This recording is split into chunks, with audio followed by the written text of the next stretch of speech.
عليكم ورحمة الله وبركاته.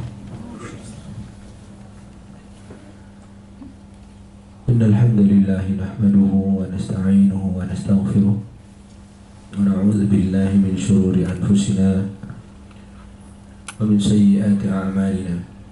من يهده الله فلا مضل له ومن يضلل فلا هادي له. أشهد أن لا إله إلا الله وحده لا شريك له وأشهد أن محمدا عبده ورسوله لا نبي ولا رسول بعده. يا أيها الذين آمنوا اتقوا الله حق تقاته ولا تموتن إلا وأنتم مسلمون.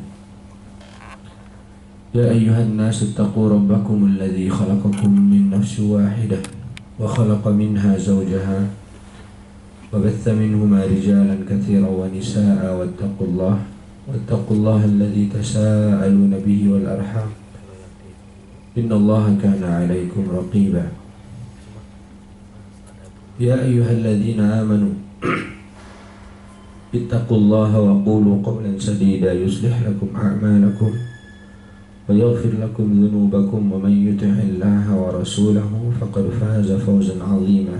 أما بعد فإن أصدق الحديث كتاب الله وخير الهدي هدي محمد صلى الله عليه وسلم وشر الأمور محدثاتها فإن كل محدثة بدعة وكل بدعة ضلالة وكل ضلالة في النار. Ikhwati fiddin, hadirin hadirat teman-teman yang dimuliakan Allah Subhanahu wa taala. Alhamdulillah, pada kesempatan pagi hari ini marilah kita sama-sama senantiasa mensyukuri nikmat Allah Subhanahu wa taala, minimal dengan mengucapkan alhamdulillah atas apapun juga yang telah kita dapatkan, telah kita rasakan, telah kita nikmati, yang dengannya Allah Subhanahu wa taala catat jadi amal saleh yang bisa mengantarkan kita ke surga firdausnya.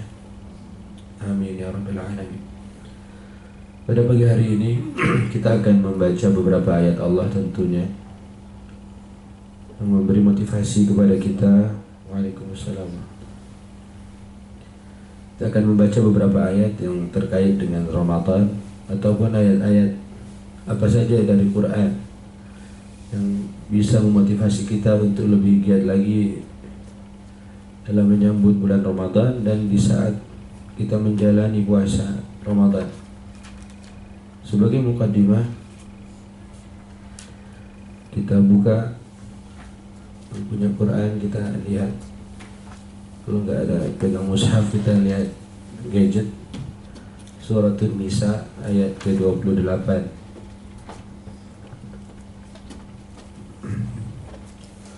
An-Nisa surat keberapa ya? Keempat.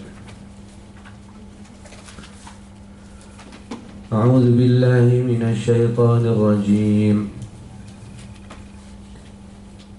Yuridu Allahu an yukhaffifa 'ankum wa khuliqal insanu dha'ifa. Apa artinya? Siapa yang mau baca? Allah hendak memberi keringanan kepadamu dan manusia dijadikan bersifat lemah. Allah ingin mudahkan kita kok. Allah tak pernah mau mempersulit hambanya. Ini harus kita ketahui. Maka dalam surat Taha kata Allah, Taha ma anzalna 'alaikal qur'ana litashqa. Adanya Al-Quran untuk memudahkan hamba, untuk memudahkan manusia. Tetapi ketika hukum manusia kita berlakukan, banyak hal yang belum komplit tentunya. Ya, terakhir Perpu kebiri bagi pelaku seksual itu belum tentu bisa dibenarkan karena sudah ada beberapa negara yang memberlakukan kebiri, tapi ternyata tak sukses. Di dalam Quran Allah Subhanahu wa taala sebutkan, kami ingin mempermudah kalian. Kata Allah, kami pengen membuat kalian itu sebenarnya nggak terlalu ribet menjalani kehidupan, asal kau mau pakai undang-undang dari aku, kata Allah. Kenapa? Kata Allah, karena manusia itu diciptakan dalam keadaan lemah. Sadari itu, kita ini lemah. Sang pencipta kita udah menyiapkan undang-undangnya. Di mana letak undang-undangnya? Al-Quran. Untuk mendapatkan ataupun untuk kita bisa membaca undang-undang yang sudah Allah tetapkan di dalam Al-Quran, ini tidak mungkin akan bisa langsung baca, langsung dapat.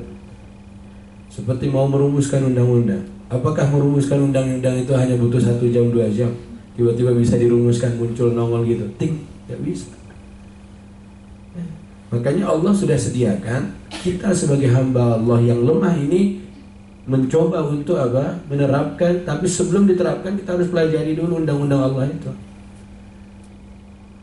Untuk lebih memudahkan hal itu, Allah Subhanahu wa taala mengutus Rasulnya sallallahu alaihi wasallam. Makanya kita nggak usah ribet lah kamu sebenarnya. Kami tahu kamu lemah, kami kasih undang-undang. Kami tahu kalian lemah, kami utus Nabi untuk mencontohkan itu. Dalam kasus apapun kembalikan pada Rasul sallallahu alaihi wasallam. Oke, pahami. Ketika Allah mengatakan yuridullahu ayyukhaffifa ankum, Allah pengen memudahkan kalian. Wa khuliqal insanu dha'ifa, dan manusia diciptakan dalam keadaan lemah. Kalau kita merasa kuat, merasa tak butuh Tuhan, tak perlu undang-undang Allah, kita nggak akan bisa dapat itu. Sama saja dengan hukum kita, hukum positif.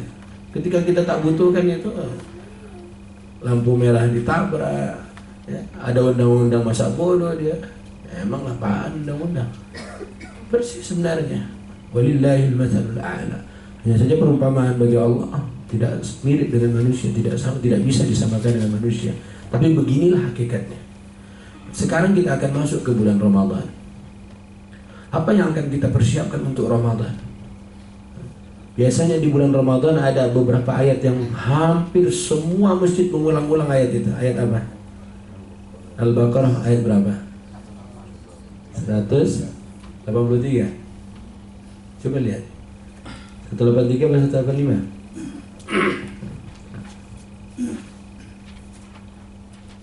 Setiap Ramadan datang pasti ayat itu dibacakan. Setiap ada kultum tarawih pasti ayat itu lagi-lagi yang disampaikan. Ayat berapa? 183. Sebelum kita masuk baca 183, kita baca 185. A'udzu billahi minasy syaithanir rajim. Syahrul Ramadan alladzi unzila fihi al-Qur'an hudan lin-nasi wa bayyinatin minal huda wal furqan. فَمَنْ شَهِدَ مِنْكُمُ الشَّهْرَ فَلْيَصُمْ. Al-ayah. Terjemahannya apa? 185. Beberapa hari yang bukan itu ialah bulan Ramadan. Bukan. 185. 185. Bulan Ramadan, bulan yang di dalamnya bukan permulaan Al-Quran sebagai petunjuk bagi manusia dan penjelasan-penjelasan mengenai petunjuk itu dan pembeda antara yang hak dan yang batil. Karena itu barang siapa di antara kamu hadir. Sudah cukup dulu. Allah sebutkan batu asas pertama kali Quran diturunkan, undang-undang pertama di bulan apa? Ramadan. Pertama kali Allah menurunkan undang-undang yang Allah sebutkan di dalam Quran ini di bulan Ramadan. Kalau kita manusia biasanya mengulang apa? Ulang tahun. Kenapa ulang tahun? Karena pada tanggal sekian lah pertama kali hukum itu diasaskan. Ataupun hukum itu dibuat. Allah Subhanahu wa taala ingin mengingatkan kita lagi. Bulan Ramadan, bulan yang Allah Subhanahu wa taala awal pertama kali menurunkan Al-Qur'an ini. Akhirnya kita harus tahu, oh kalau begitu aku harus mensikapi Quran di bulan Ramadan ini berbeda tentunya dengan bulan-bulan yang lainnya, lebih spesial. Kenapa? Karena Allah memilih bulan Ramadan. Allah pilih malam-malam tertentu, dan Allah pilih kepada siapa akan diberikan Quran ini, dan Allah pilih siapa yang akan membawa Quran ini. Jibril alaihissalam diperintahkan oleh Allah membawa wahyu kepada baginda Nabi. Nabi Muhammad menjadi orang yang terpilih. Allah letakkan Quran di dalam dadanya, Allah turunkan wahyu, dan Allah pilih bulan yang satu ini, Ramadan, sebagai bulan yang dimuliakan untuk Allah turunkan Quran. Pelajari semuanya itu. Kenapa harus Jibril? Kenapa harus Nabi Muhammad? Kenapa harus bulan Ramadan? Pasti ada sesuatu pada tiga hal ini. Kayak Allah ingatkan lagi, Syahrul Ramadan, bulan Ramadan, alladhi unzila fihi al-Quran. Di dalamnya Allah pertama kali turunkan Quran. Untuk apa? Hudan linnas, tunjuk untuk manusia. Kayak ada seorang mantan tentara, dia mengatakan, Pak Ustaz, saya kemarin beberapa tahun lalu, 20 tahun lalu saya membaca ayat ini, saya sedih Pak Ustaz. Allah mengatakan Quran sebagai petunjuk bagi siapa Quran itu? Bagi manusia. Kok ada manusia yang nggak mendapat petunjuk dari Quran? Kalau saya nggak mendapat petunjuk dari Quran Pak Ustaz, berarti saya bukan manusia katanya. Karena Allah sebutkan pada ayat ini, hudan linnas, undang-undang ini untuk manusia. Tapi ada manusia nggak mau pakai undang-undang itu. Kan lucu. Hidup di zaman Pak Presiden saat ini, Joko Widodo, tapi dia masih mau menggunakan undang-undang zamannya Bung Karno. Kan ditertawakan orang. Allah Subhanahu wa taala sebutkan Al-Quran sebagai kitab terakhir, kitab suci terakhir. Harusnya kau gunakan itu. Udah versi apa? Edisi kesekian, edisi sempurna. Ada lagi orang-orang yang masih mau menggunakan kitab-kitab entah tahun kapan. Akan ditertawakan oleh manusia kalau memang dia masih berakal sehat. Dan Allah Subhanahu wa taala sebutkan pada ayat ini Quran sebagai petunjuk bagi manusia. Wahai manusia, ketahuilah ini petunjuk buat kalian. Kalau kalian gak mau mengambil Quran menjadi petunjuk, kemanusiaanmu itu dipertanyakan. Hanya saya karena sedih membaca ayat ini Pak Ustaz, saya akhirnya tinggalkan semuanya. Saya ingin mempelajari Quran. Saya ingin Quran menjadi petunjuk hidup saya. Kalau sekarang orang menggunakan Google Maps, menggunakan Waze untuk menunjukkan jalan hidupnya, jalan apa? Ke kantornya. Quran adalah alat ataupun sarana untuk mengarahkan kita menuju Allah Subhanahu wa taala. Dan ini semuanya Allah cantumkan ada kaitannya dengan bulan Ramadan. Berarti bulan Ramadan bulan untuk memperbaiki hidupmu itu. Hidup kita semuanya.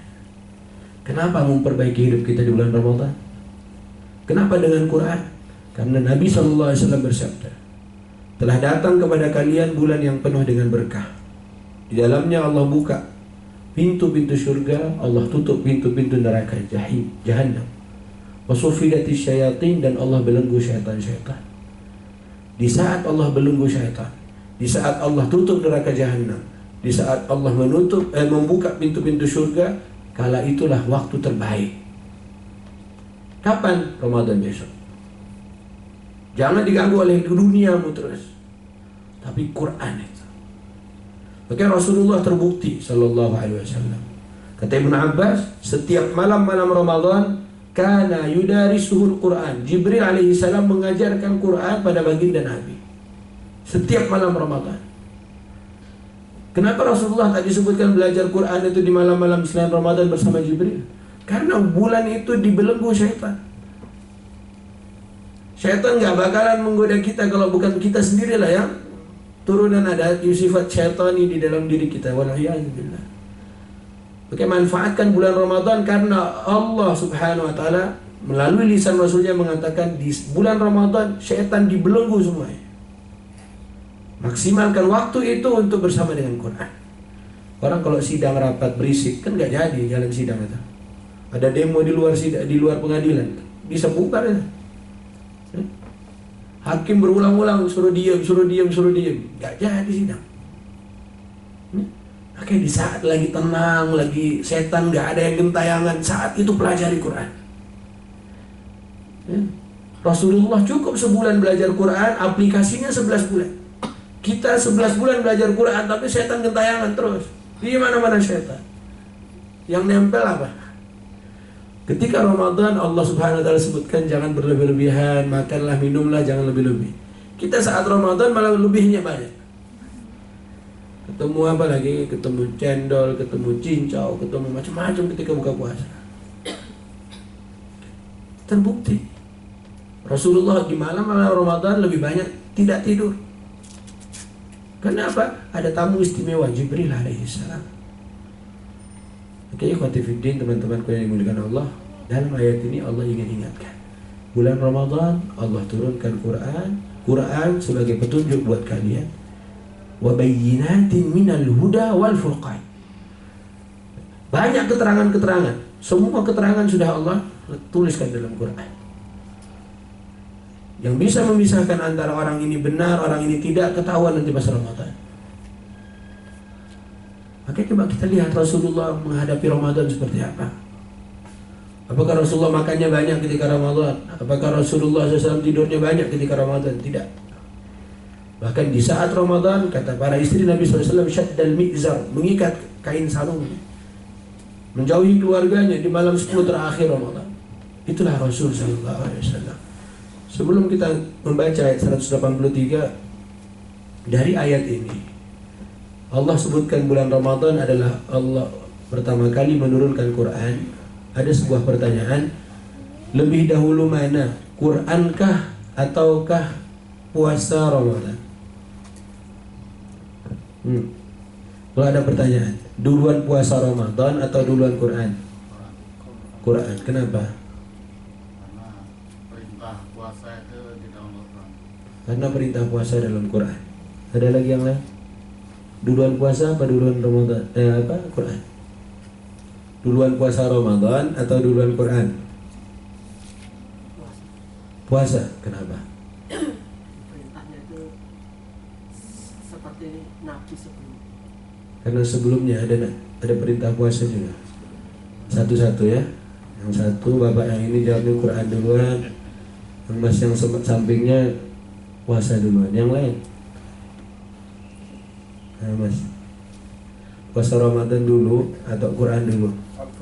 Al-Quran dulu. Alasannya apa? Kan perintah puasa itu ada di dalam Al-Quran.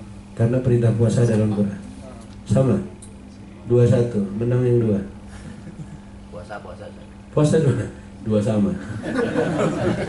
Biar sama. Kenapa puasa dulu? Kan perintahnya sebelum umat. Karena perintahnya sebelum kalian. Oke. Yang mutusin jawabannya 2-2. Yang lain abstain. Kayak dia yang lain itu. Tidak. Coba kita buka ayat 183-nya.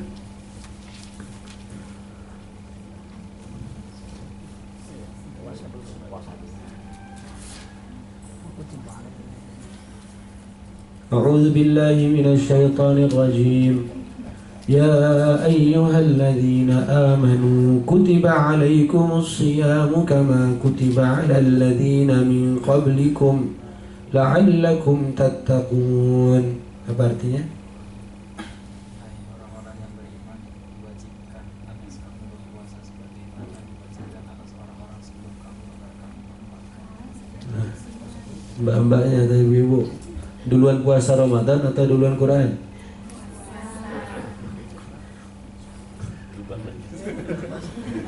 Nah, bapak-bapak, mas-masnya, duluan Quran atau puasa? Gimana mas? Jadi kalau pendapat saya ini Kak, Jangan pendapat, udah baca dua-dua ayat. jadi memang puasa itu diberitakan pada umat sebelum Muhammad. Namun demikian seperti contohnya puasa Daud itu sehari puasa sehari tidak. Artinya bukan diwajibkan di bulan Ramadan. Masya Allah, bisa jadi hakim. Ya, begitulah Quran. Duluan Quran. Kenapa? Karena perintah puasa Ramadan baru ada pada tahun kedua sesudah Nabi berhijrah ke Madinah. Puasa sudah ada sebelumnya. puasa Arafah, puasa Asyura ya. Puasa Asyura udah pernah ada zaman Nabi Musa. Puasa Daud udah pernah ada zaman Nabi Daud. Tapi puasa Ramadan belum ada sebelumnya. Kapan adanya? Kapan syariatnya? Pada tahun kedua hijrahnya Nabi SAW. Berarti duluan Quran, karena Al-Quran lebih dulu diturunkan oleh Allah semenjak Nabi di kota Mekah di bulan Ramadan, tapi belum ada puasa Ramadan. Baik, jangan terkecoh dengan ayat-ayat yang kayak begini. Tapi asik jadinya. Ya. Jadi Al-Quran lebih dulu karena Al-Quran turun di Mekah. Syariat puasa Ramadan baru ada pada tahun kedua hijrah Rasul sallallahu alaihi wasallam. Di pada tahun kedua hijriah itu terjadi peperangan. Perang apa? Perang Badar. Ya, peperangan Badar. Baik, ikhwati fiddin, inilah Quran. Akhirnya apa yang harus saya lakukan di bulan Ramadan? Saya harus fokus bersama Quran. Apa yang akan saya lakukan di bulan Ramadan besok? Kalau Ramadan sebelumnya mungkin udah sering hatam Quran. Ramadan sebelumnya sering tilawah tadarus habis isya. Tapi untuk Ramadan besok, apa yang akan kau lakukan di tengah-tengah keluargamu? Punya tidak planning? Apakah sama aja dengan yang sebelum-sebelumnya? Makanya kata Aisyah radhiyallahu anha atau Ummu Salamah radhiyallahu anha, Rasulullah di akhir hidup beliau iktikafnya 20 hari. Biasanya 10 hari. Tapi di akhir tahun beliau berpuasa sebelum meninggalnya 20 hari. Berarti ada apa? Ada penambahan. Jadi kalau semakin banyak penambahan amal solehnya, insya Allah lebih cepat nanti ketemu Allah. Ya, dalam keadaan apa? Qalbun salim. Planning yang pertama, ya, kita buka surah Muhammad.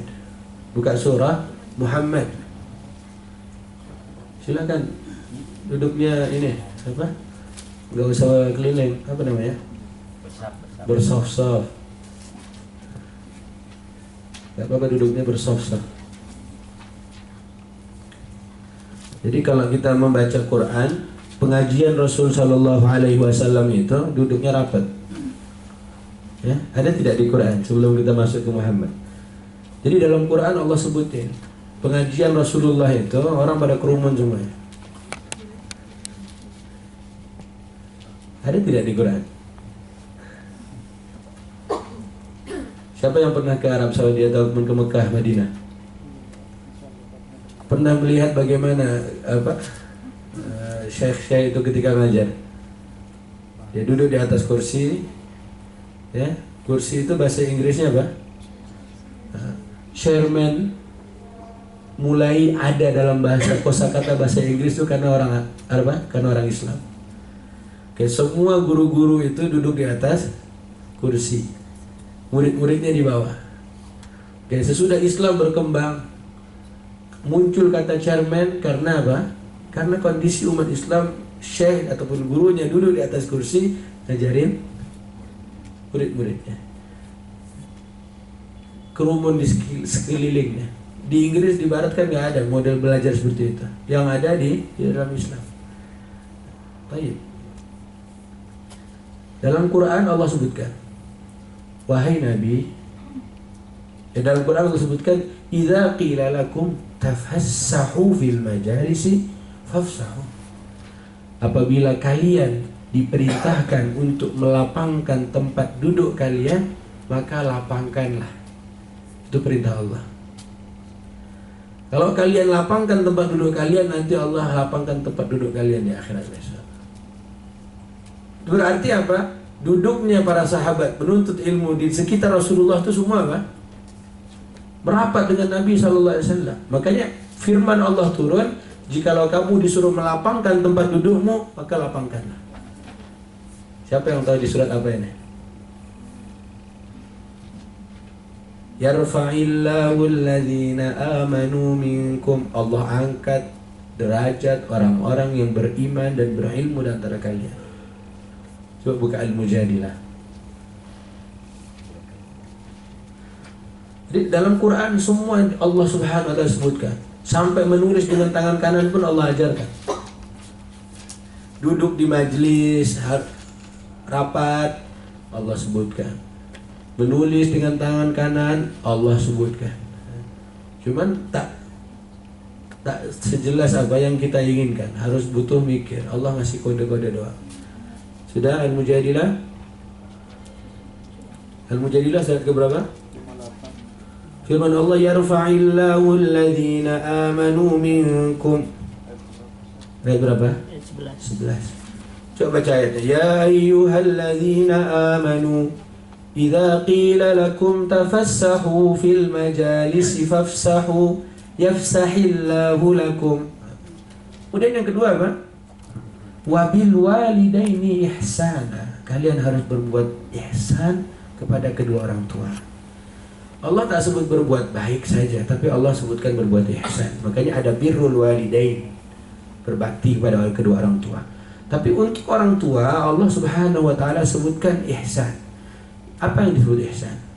Melihat orang tua mau pergi ke kantor, ya, dibukakan pintu pagarnya, diambilkan kunci mobilnya, diambilkan sepatunya, diletakkan di depan pintu.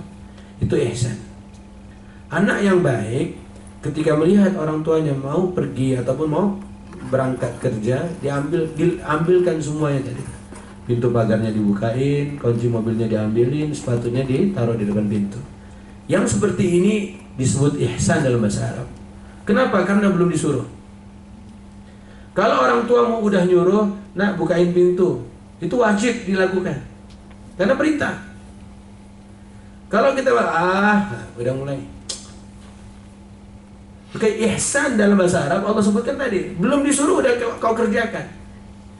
Ya, sama kita ketika mau berbuat baik, berbuat ihsan di dunia, Allah udah suruh banyak hal. Ya. Jadi kita nggak diperintahkan pun, tapi sudah ada perintahnya dalam Quran. Jadi kita udah melakukan dahulu sebelum ada peringatan-peringatan dari Allah Subhanahu wa taala.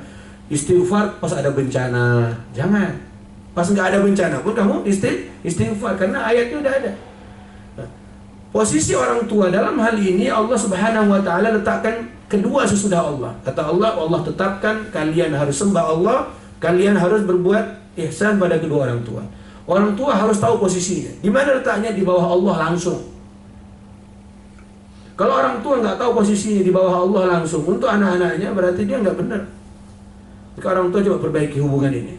Di bulan Ramadan saat sahur, saat berbuka, posisi engkau itu sesudah Allah Subhanahu wa ta'ala. Wahai para orang tua, nanti tinggal apa yang akan anak lakukan pada orang tuanya. Ya. Kemudian kata Allah Subhanahu wa ta'ala, imma yablughanna 'indaka al-kibara ahaduhuma aw kilahuma fala taqul lahumā uff. Ketika salah satu dari keduanya atau keduanya semakin dewasa, maka kalian tidak boleh mengatakan uff kepada mereka. Dari ayat ini didapatkan bukan kita memarahi orang tua, tidak. Tapi ketika anak bercerita tentang cerita yang gak enak didengar oleh orang tua, itu juga tak dibenarkan oleh Allah Subhanahu wa ta'ala. Jangankan cerita yang membuat sedih orang tuamu, ngomong uf aja nggak boleh sama Allah. Ini hati-hati ya anak-anak. Ya, hati-hati. Ini ceritain tentang suaminya, mas tadi begini loh pagi-pagi dengan aku dimarah-marahin pas sahur. Diceritain, yang begitu nggak penting, nggak boleh. Bahkan kalau Quran mengajarkan nggak perlu itu. Makanya kalau pengen belajar dari ceritanya Yusuf alaihissalam. Yusuf itu mimpi yang baik diceritain ke ayahnya, ya, walaupun dia bertahun-tahun hilang dari ayahnya, tapi semua omongannya itu bagus untuk ayahnya. Nabi Ibrahim ngomong baik pada ayahnya, Nabi Yusuf bicaranya baik pada ayahnya. Yang bicaranya nggak baik itu cuma siapa? Orang-orang kafir. Putranya Nabi Nuh ketika durhaka, dia bicaranya nggak baik. Maka orang-orang yang beriman yang percaya ayat Allah Subhanahu wa ta'ala ini, jangankan bicara yang membuat orang tuamu sedih, ngomong pada orang tuamu aja nggak boleh. Ini memahami ayatnya seperti itu. Untuk membuat orang tuamu tetap mesra, tetap awet muda, jangan cerita padanya cerita yang menyedihkan hati. Terbukti Allah Subhanahu wa ta'ala sebutkan saja nggak dibenarkan. Makanya berikutnya baru kata Allah, jangan kau bentak keduanya. Bukan arti bentak. Bentak ada sesudahnya. Wala tanharhuma.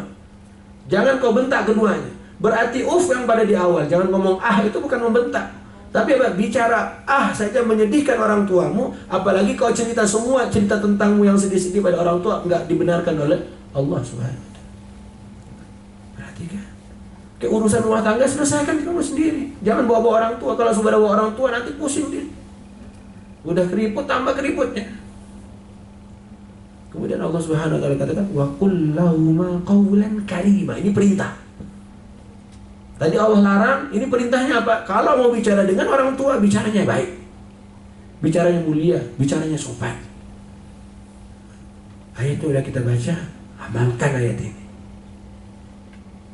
Supaya biar tidak dikatakan orang-orang yang hatinya ada problem. Hatinya tertutup, terkunci. Alhamdulillah min dzalik. Banyak tentunya ayat-ayat Quran yang belum mampu untuk kita amalkan. Tapi kita coba. Kita coba Ramadan kali ini, saya setiap melewati ayat-ayat yang dibaca, saya insya Allah akan amalkan ayat ini. Itu target kita. Dan yang terakhir kita buka pada jam 9. Kita buka surah Az-Zariyat.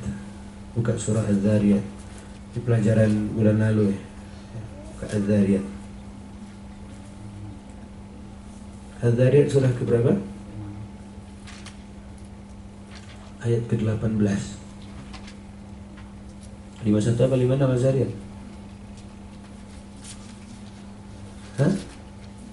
56 apa 51? 51. Ayat ke-18.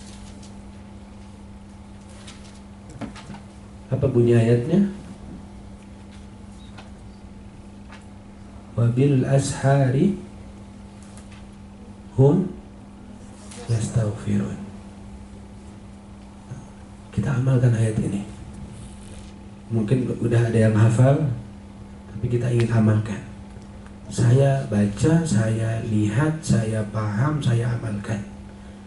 Gak boleh lagi cuma saya baca doang. Allah sebut apa artinya di situ?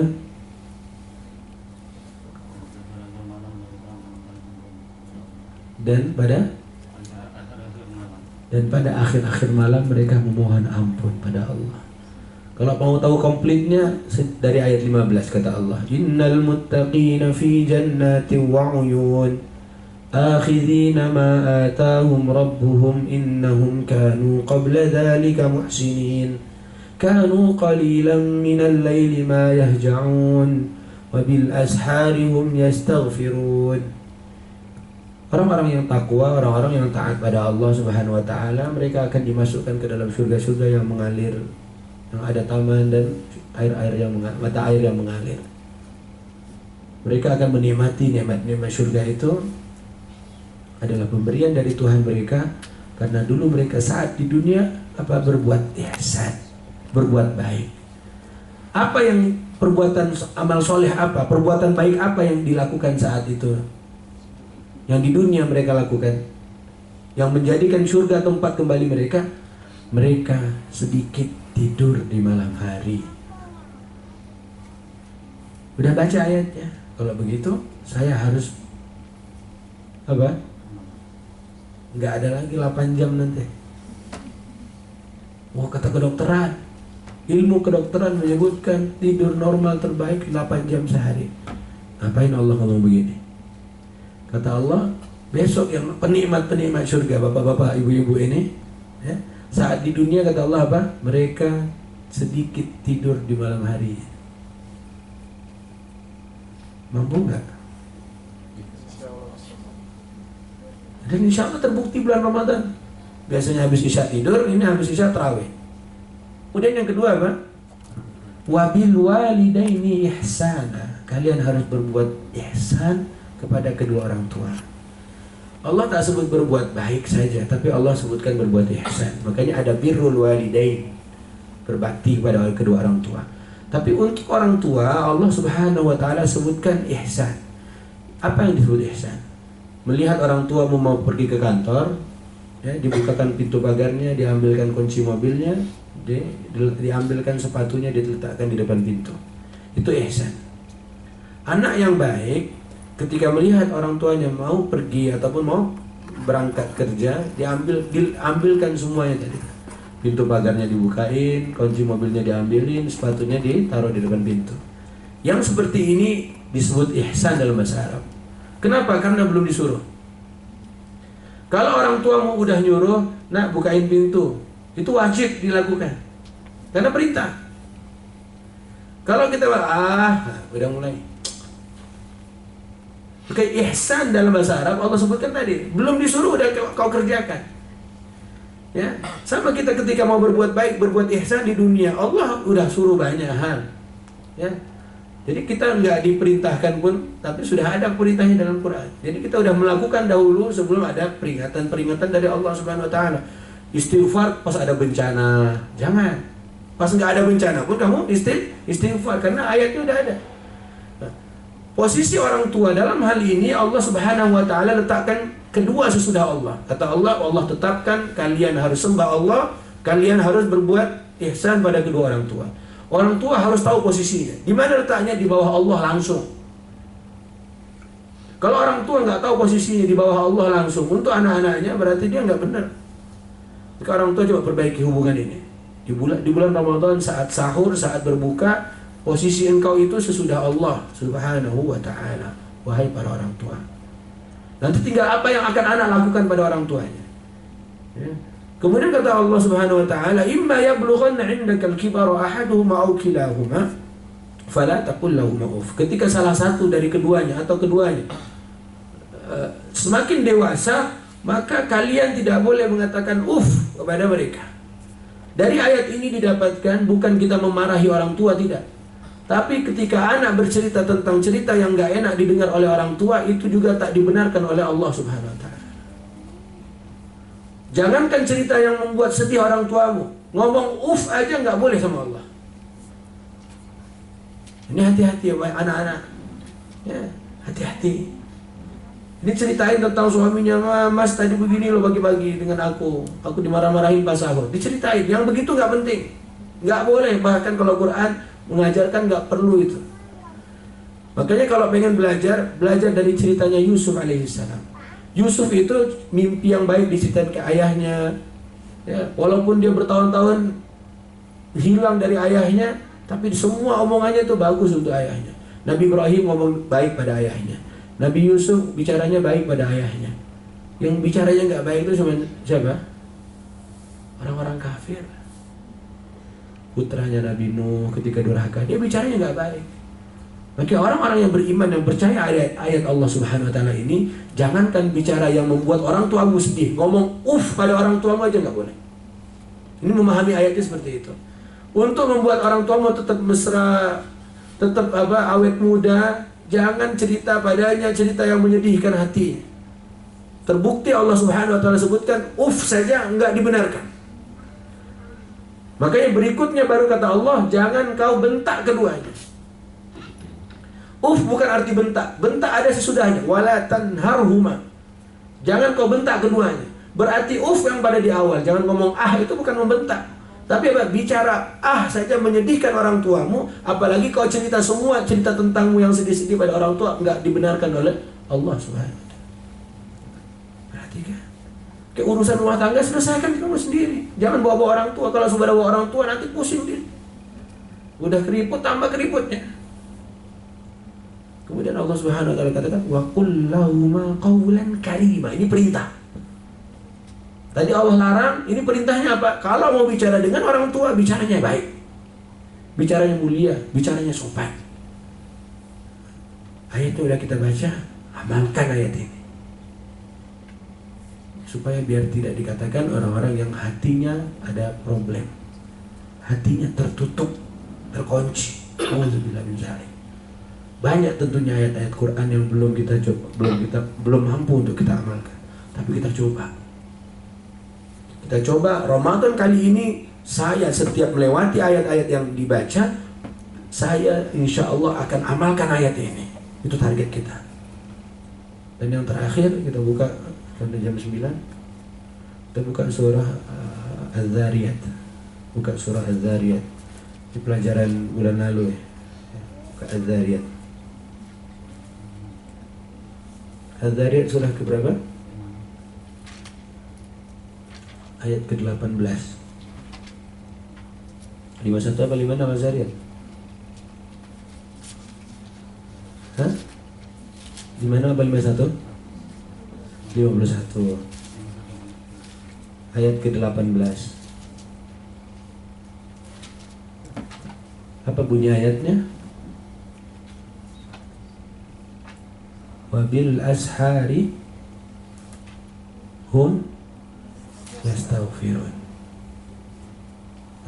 Kita amalkan ayat ini. Mungkin udah ada yang hafal, tapi kita ingin amalkan. Saya baca, saya lihat, saya paham, saya amalkan. Gak boleh lagi cuma saya baca doang. Allah sebut apa artinya di situ?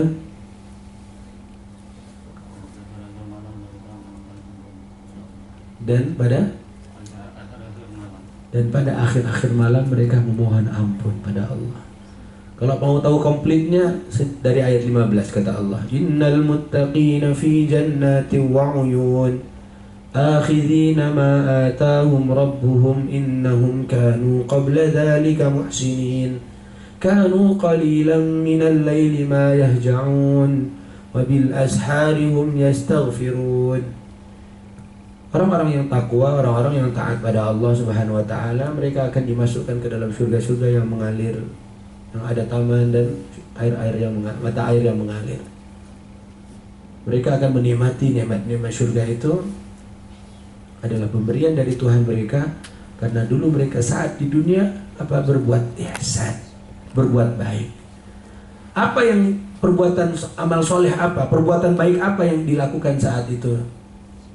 Yang di dunia mereka lakukan, yang menjadikan surga tempat kembali mereka sedikit tidur di malam hari. Udah baca ayatnya? Kalau begitu saya harus nggak ada lagi 8 jam nanti. Kata kedokteran, ilmu kedokteran menyebutkan tidur normal terbaik 8 jam sehari. Ngapain Allah ngomong begini? Kata Allah, besok yang penikmat-penikmat surga, bapak-bapak, ibu-ibu ini, ya, saat di dunia kata Allah apa? Mereka sedikit tidur di malam hari. Mampu nggak? Dan insya Allah terbukti bulan Ramadan. Biasanya habis isya tidur, ini habis isya tarawih. Biasa sebelum subuh belum bangun, ini sebelum subuh udah bangun. Insya Allah karena dengan itu kita niatkan untuk mengamalkan ayat ini, insya Allah kita akan menikmati surga yang Allah Subhanahu wa taala sediakan. Makanya pakai Quran, udah nggak usah lagi yang baik menurut saya, kata ustadz, nasihat, enggak, ini Allah langsung ngomong. Jadi saya amalkan ayat ini langsung. Kata Allah, saat dia di dunia, di malam harinya sedikit tidurnya. Kemudian pada ayat 18, kita akan ambil ayat. Dan di akhir-akhir malam mereka memperbanyak istighfar. Dan di waktu sahur mereka beristighfar. Allah sebutkan wabil ashari, di waktu sahur. Nah, ini coba yang udah punya keluarga, ajarkan keluargamu ayat 18 ini. Saat sahur, ayo bangun sahur. Ayo semuanya, anak-anak, adik-adik, orang tua, istighfar yuk. Kenapa Pak? Allah Subhanahu wa taala sebutkan wabil ashari hum yastaghfirun. Amalkan ayat ini. Makanya salafus saleh itu mengingatkan ataupun mereka menerapkan. Mereka menunggu waktu sahur hanya untuk mengamalkan ayat ini. Sampai waktu sahur mereka banyakin istighfar. Kenapa? Janji Allah. Ya. Bukan sahur saja untuk istighfar itu, tidak. Makanya kata Nabi sallallahu alaihi wasallam, "Inna Bilalan yu'adzinu bil-lail." Sesungguhnya Bilal azan di malam hari. Fakulu washrabu, maka kalian makanlah dan minumlah hatta yu'adzinu Ibnu Ummi Maktum, sampai kalian mendengar azan Ibnu Ummi Maktum. Makanya muazzin zaman Nabi ada dua, Bilal bin Rabah sama Abdullah bin Ummi Maktum. Kalau dengar azannya Bilal, makan, minum. Kalau sudah dengar azan Abdullah bin Ummi Maktum, berhenti. Ya, nggak usah nunggu imsak nggak usah. Ya, azan subuh berhenti, azan pertama silakan lanjut makannya. Maka Abdullah bin Mas'ud mengatakan, saya ketika azannya Bilal membaca Al-Quran sampai azannya Abdullah bin Ummi Maktum, jarak berapa ayat? 60 ayat. Kurang lebih 15-20 menit. Jadi waktu sahur terbaik itu ya tadi, sebelum subuh. Kurang lebih berapa menit? Setengah jam lah kita ambil. Setengah jam sebelum subuh inilah waktu sahur yang oleh Allah Subhanahu wa taala disebutkan orang-orang itu beristighfar di waktu sahurnya. Nah, itu terapkan. Dimunculkan nanti anak-anakmu diajak sahur, istrimu kau bangunkan sahur, ataupun suamimu kau bangunkan sahur. Ajarkan pada mereka untuk berbanyak istighfar karena mengamalkan surat Al-Dzariyat, firman Allah ayat 18. Atau ayat yang kedua, masih ingat tidak? Yang surat Ali Imran, ayat yang sama pada pertemuan yang lalu kita sudah sampaikan. Surat Ali Imran ayat 17. Ya. Surat Ali Imran ayat 17 kata Allah, wal mustaghfirina bil ashar. Orang-orang yang memohon ampunan Allah di waktu sahurnya. Tapi inilah 3 hal yang ingin coba kita terapkan. Tahan marahmu dan lain-lainnya. Kemudian yang kedua apa tadi? Hah?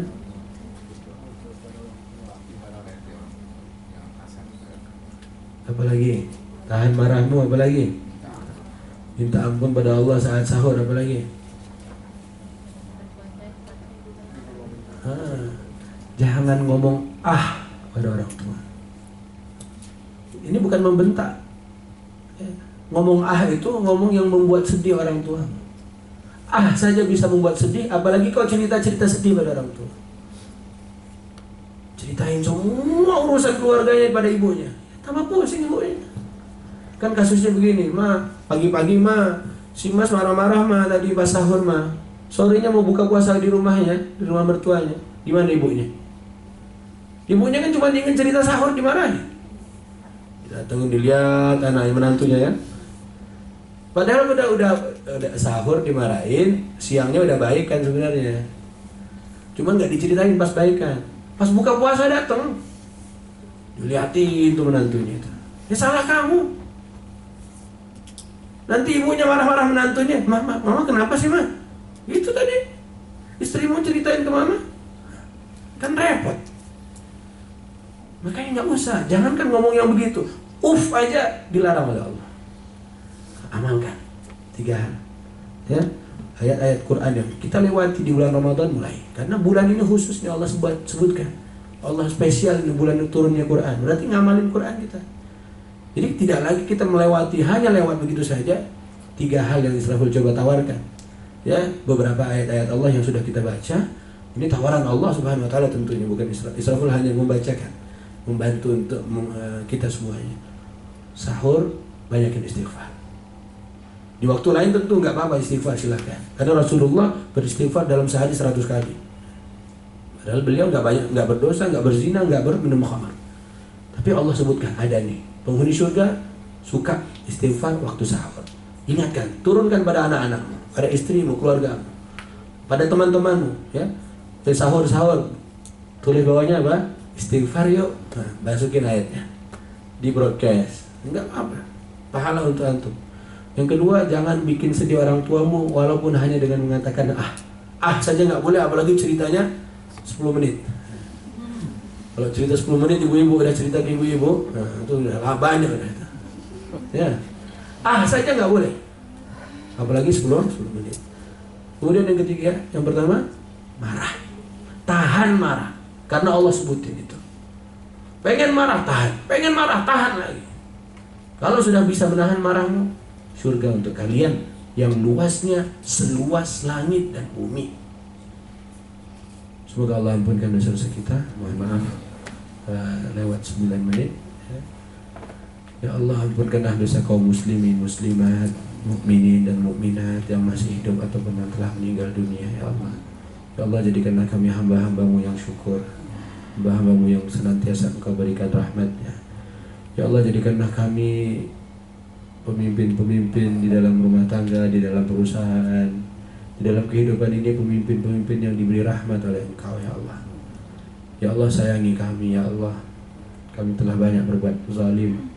Jikalau bukan karena rahmat-Mu, ampunan-Mu, kami merugi. Ya Allah, ya Allah, pertemukan kami dengan bulan yang mulia, bulan Ramadan, agar bisa kami mengamalkan Al-Quran, firman-firman-Mu. Ya Allah, Ya Allah, jadikanlah kami orang-orang yang mencintai-Mu. Berikanlah untuk kami sarana-sarana agar kami senantiasa cinta padamu ya Allah. Ya Allah, jadikanlah kami dan teman-teman kami orang-orang yang Engkau cintai dan orang-orang yang saleh ya Allah. Ya Allah, bantulah saudara-saudara kami yang tertimpa bencana dan ditimpa bencana. Ya Allah, berikanlah makan buat mereka yang lapar, berikanlah pakaian buat mereka yang telanjang. Ya Allah, berikanlah pakaian untuk menutup aurat mereka yang tidak punya pakaian ya Allah. Ya Allah, jadikanlah negeri kami ini baldatun thayyibatun wa rabbun ghafur. Allah, ampunilah dosa-dosa kami, orang tua kami, anak-anak kami, keluarga besar kami, dan kumpulkanlah kami sekeluarga di surga Firdaus-Mu yang paling tinggi ya Allah. Ya Allah, jangan Engkau sisakan bulan Ramadan untuk kami melakukan dosa, melainkan Engkau ampunkan seluruh dosa-dosa kami ya Allah. Ya Allah, inilah permohonan kami. Berikan kami kebaikan di dunia, kebaikan di akhirat, dan jauhkan kami dari siksa neraka-Mu. Subhanakallahumma wa bihamdika asyhadu an la ilaha illa anta astaghfiruka wa atubu ilaik. Wabillahi taufiq wal hidayah. Wassalamualaikum warahmatullahi wabarakatuh.